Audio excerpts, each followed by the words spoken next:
This week I would like to talk a little about Renoir, the great French painter, who specialized more or less in portraits of beautiful young ladies. So we have Amanda here, who's kindly offered to sit in agony for the little time we have to make this picture. Renoir worked exclusively in a limited palette, about 8 to 9 colors. It varies. And he would first place on the canvas roughly the head, just blocking it in quickly with a few lines.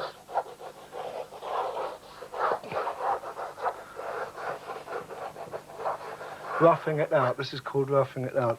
This, of course, I'm drawing with red chalk, sanguine. He would use anything, charcoal, it doesn't matter much what you use, but the actual thing is to obtain the drawing. Pierre Renoir was born in 1841 in Limoges in France, lived a long life and died in 1919. He started off as a porcelain painter. After his initial training, he became influenced by Impressionism, and eventually he went through a period where he worked in the plein air at the seaside and on the Seine with Monet.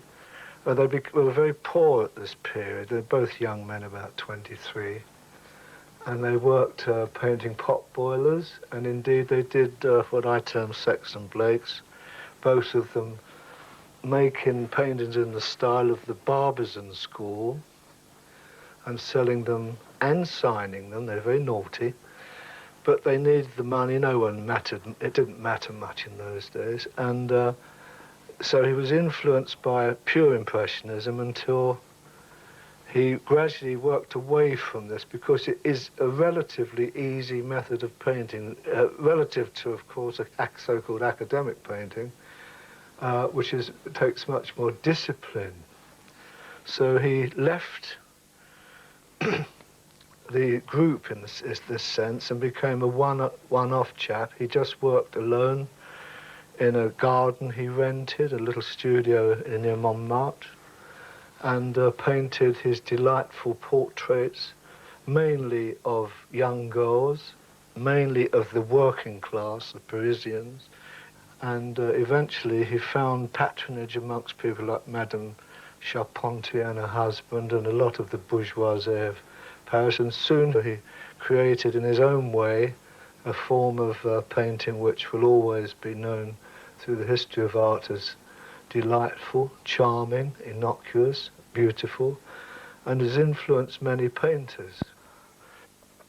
I'm not really copying faithfully Renoir's technique because it's rather slow. This is really just to try to help anyone who's learning to paint. By using two colors, black and white or red and white, whatever, especially on a toned canvas, you achieve a rather quick result, which helps your painting. Don't aim for the likeness at first, just draw what you see. In paint, the subtleties of form and the character of the person will appear. They'll go away, you'll lose them, they'll return. It's a bit like love.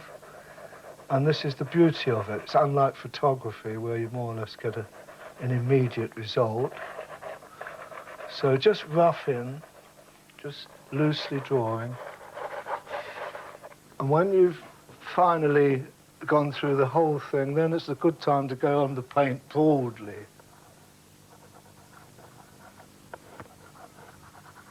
I've laid a palette that Renoir would have used, more or less, and pre-mixed a few colours to save time. The object of the operation is to stand back as far as you can, commensurate with comfort, and touch in the lights. Renoir painted practically until the day he died. He was, of course, arthritic and had a chair, and he was carried to a studio or into the garden to work by his family. And despite his pain and agony, he worked with brushes strapped to his wrists by bandages. He worked with smaller brushes. I'm using a larger brush to get it done rather quicker. And he would use impasto, thick paint, placed in spots. An enormous amount of separate colours.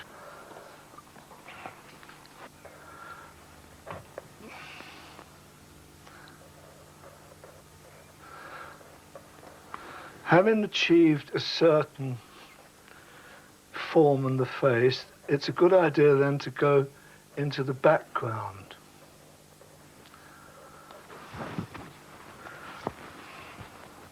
We make it a kind of rough green. This enables you to draw around the profile or whatever is there. It gives you a double chance.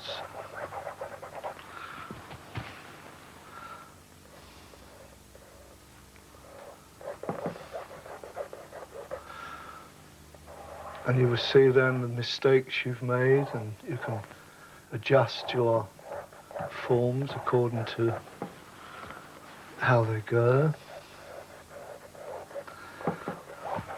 And he would enliven the background with, again, with short pieces, something in the nature of this, just to liven it up. This is the material at the back. The same green from the back could be used to indicate the eye. All this is qualified later, so that you have cold, warm, light, dark. This is the old formula.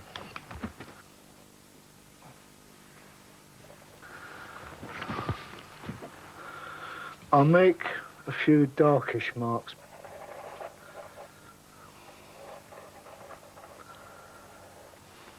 He would observe the profile of everything to make sure that he'd drawn things reasonably correctly. The ear has to go in.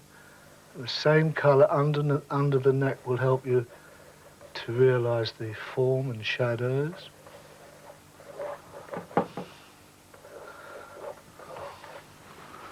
As you paint, you draw. They're synonymous. They're not separate things. They should be the same process. Now, we have a great secret here of Renoir's. He was aware, as a landscape painter, that the blue colours, the cool colours, go away from you, as in the horizons of landscapes and so forth.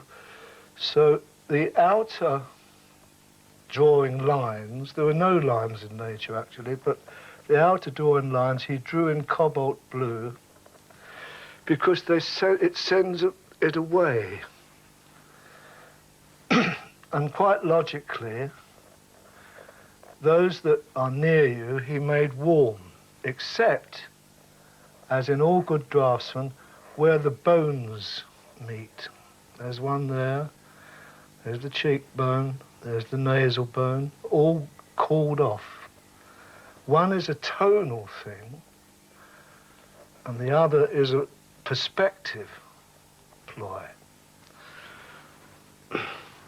Having established that, we now come to the most difficult part of the face, really, are the lips. They're terribly difficult to paint because this is foreshortened.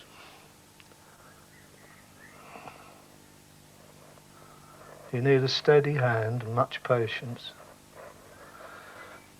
And under the lip is the shadow of the bottom lip. Under the nose is the shadow the nose is casting down because our light is coming from the top.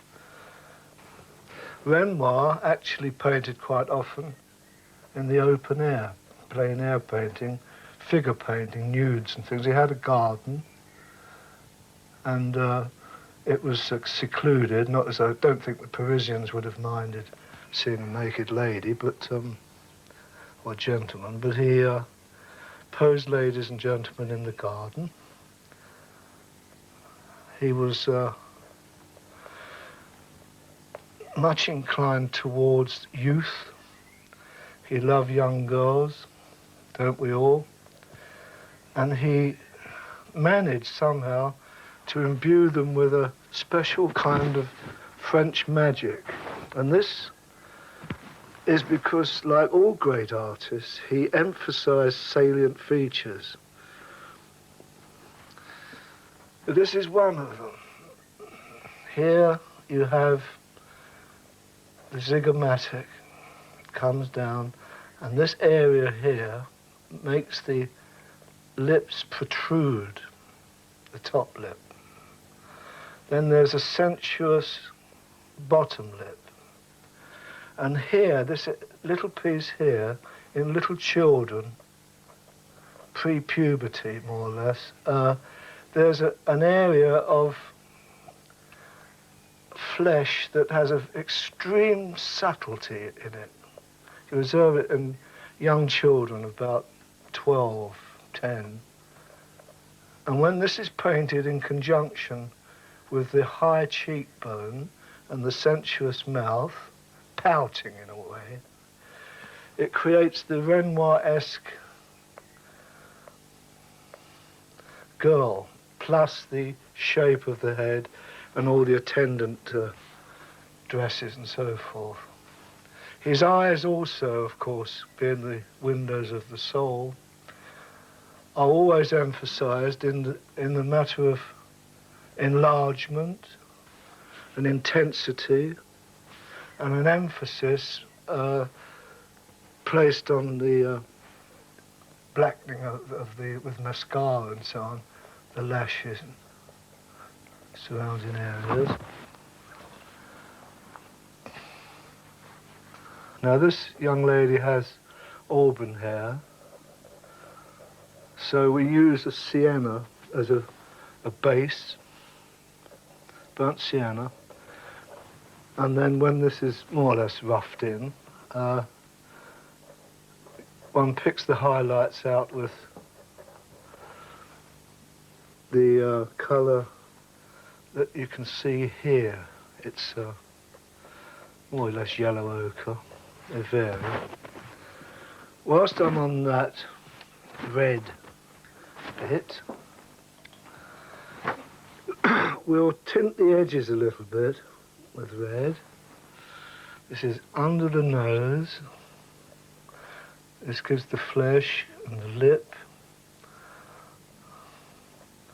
which of course will not be the same kind of red because quite often ladies use lipstick of about 10,000 different hues. But it's just to get the shape of the lips. In here, in the eye, there's a touch of red where the tear duct is. On the top lid is a red underneath. On the bottom one, a weaker one, because of the top light. And this will all look rough, but it all helps towards the finished article. And it helps if you know what you're doing. Now, I mentioned earlier that Renoir used blue for going away lines, and here we put a bit of warmth in there to bring this area, which is against this, to differentiate. I paint the ear in very quickly in one mass, and you can work white in white on that if one wants to. And here we come to a brief suggestion of the highlights in the eye. One should keep this until the last, but it does help to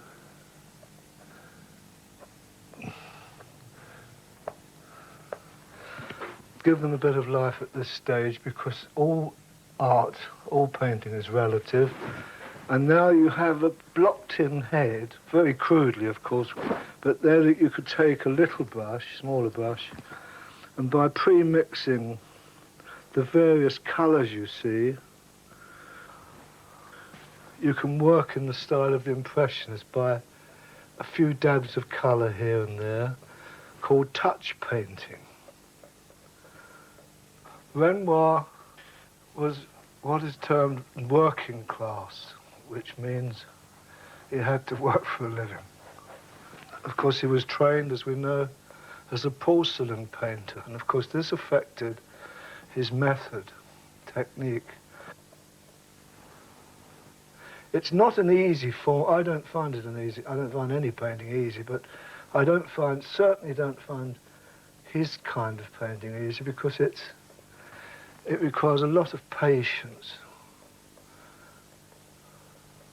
And it's a peculiar technique, but of course he used transparent colours following the tradition of the porcelain painting, and he achieved this by dabs of colour in juxtaposition, making the shadows rich and many-coloured. And you can see how you can build up the paint, keeping it thick in the highlights and relatively thin in the shadows. Not too thin, because that isn't the Impressionist technique. When the painting is rather unmanageable because there's too much on it, it's a good idea to get a piece of newspaper and take the excess paint off. This is called tonking.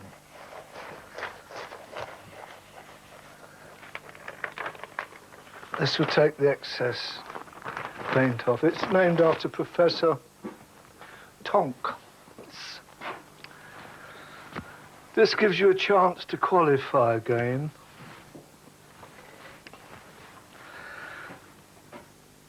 And you can work on the existing paint, which before there was rather too much of. Work slowly.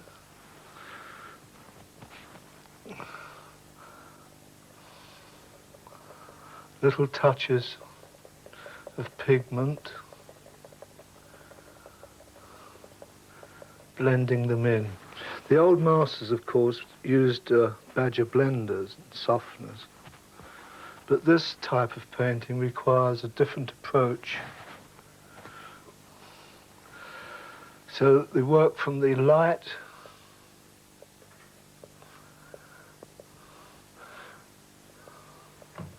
to the middle tones and into the depths. Now, the Impressionists tried to achieve effects without middle tones, especially Manet.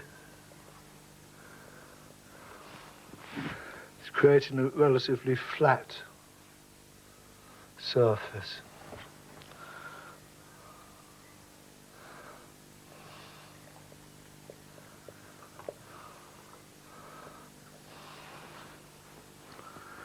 The handling of the brush is entirely different in this technique.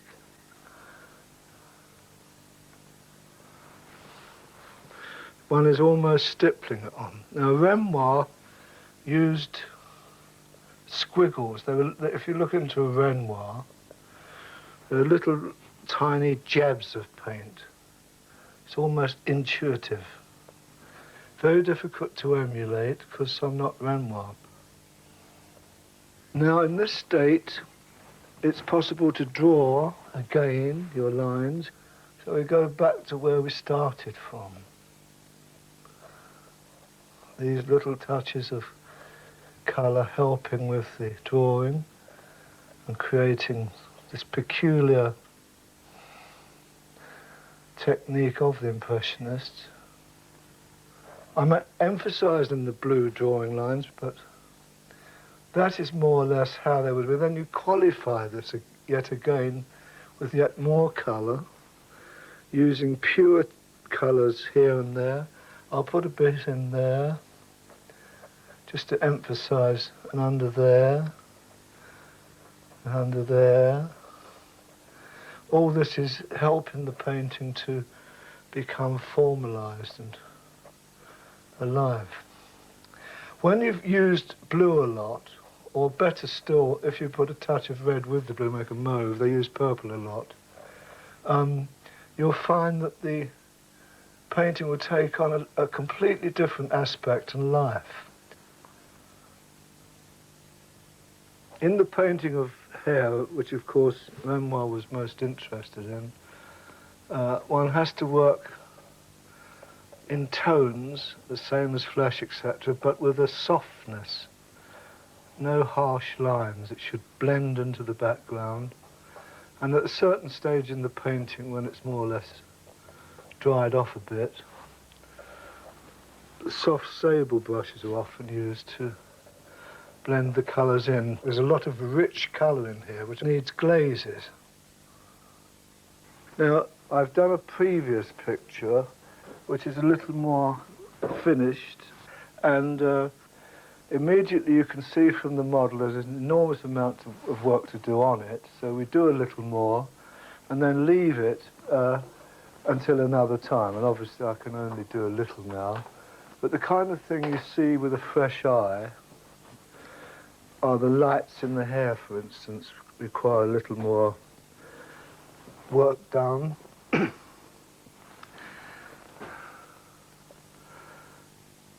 Each colour has its own highlight and reflection.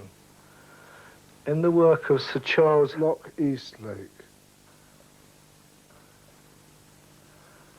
there's a chart he's very cleverly made which gives all the relative lights and reflections in nature, but it's best to use one's own eyes, and you'll find that, say, in auburn hair there is a golden glint. In the reflections it's quite hot, there are very red touches where the reflected light. Now, as this is a green-grey background, you would have, besides the warmth, you would have cold grey lights catching here and there. This divorces the head from the background. It's a cutting out thing. Commercial artists of all kinds use, in black and white illustrations, they use a white. They divorce things by drawing a white line round. When you're painting a portrait, or indeed any painting, and you want a fresh approach, instead of walking away for a fortnight and coming back, it's good to get a mirror and look at your painting in the mirror. It not only reduces the painting like a reducing glass, but you see it, all the defects in it, with the drawing defects and the astigmatic or cross-eyed aspect of eyes and so forth. Also, it's a good idea to turn the painting upside down, a portrait, and immediately you will observe if the nose is sticking out and so on. You observe the three-dimensional aspect of it.